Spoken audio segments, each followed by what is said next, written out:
Cet atelier s'inscrit dans un processus d'accompagnement de l'État, notamment de la direction du budget, à l'appropriation du document budgétaire. C'est un document important qui vise à impliquer les citoyens, mais qui vise aussi à prendre en charge les droits économiques, les droits sociaux et les droits culturels que ces citoyens ont. Malheureusement, le constat est que le citoyen n'est pas au cœur du processus.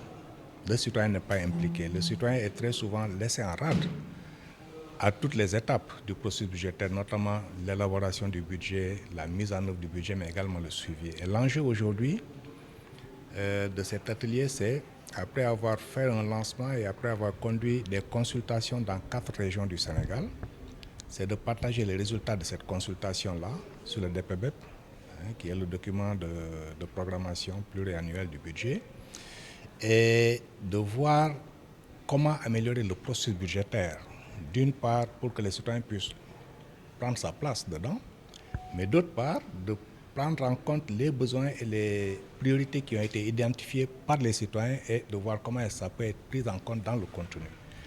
C'est un exercice qui n'est pas facile, mais c'est un exercice qui est très passionnant puisque ça nous a permis, nous en tout cas en passant dans les régions, de voir que quand on parle de budget, les citoyens ont des enjeux précis, ils ont des enjeux importants.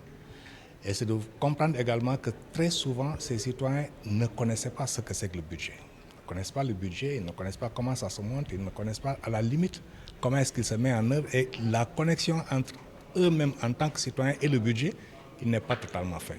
Et l'enjeu de cet atelier aujourd'hui, c'est de partager un peu ces résultats-là, des consultations que nous avons faites dans les 4 régions, et d'être également à l'écoute de ce dialogue-là qui peut s'instaurer entre les organisations de la société civile que nous avons invitées et la direction du budget pour que de part et d'autre qu'on puisse passer en revue les besoins que les citoyens ont, mais également qu'on puisse voir quelles sont les contraintes.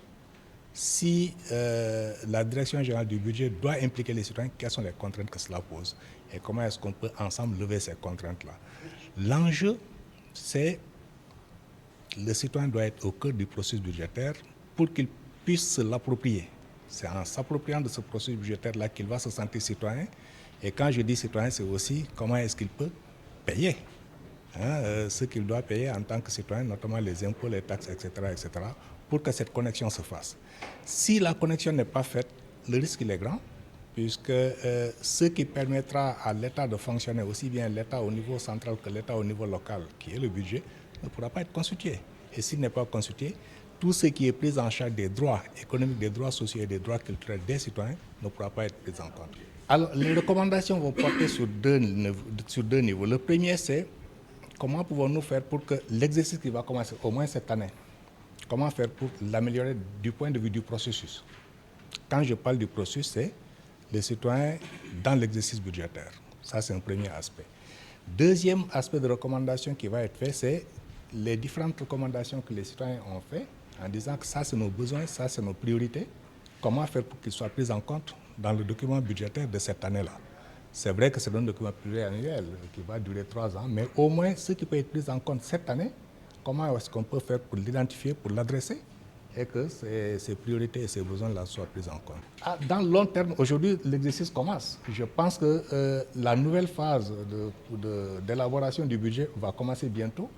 Et l'enjeu pour nous, c'est de dire que la plateforme qui va être mise en place devra participer de manière plus forte et de manière plus conséquente à l'exercice qui commence cette année et qui va se poursuivre dans toutes les années.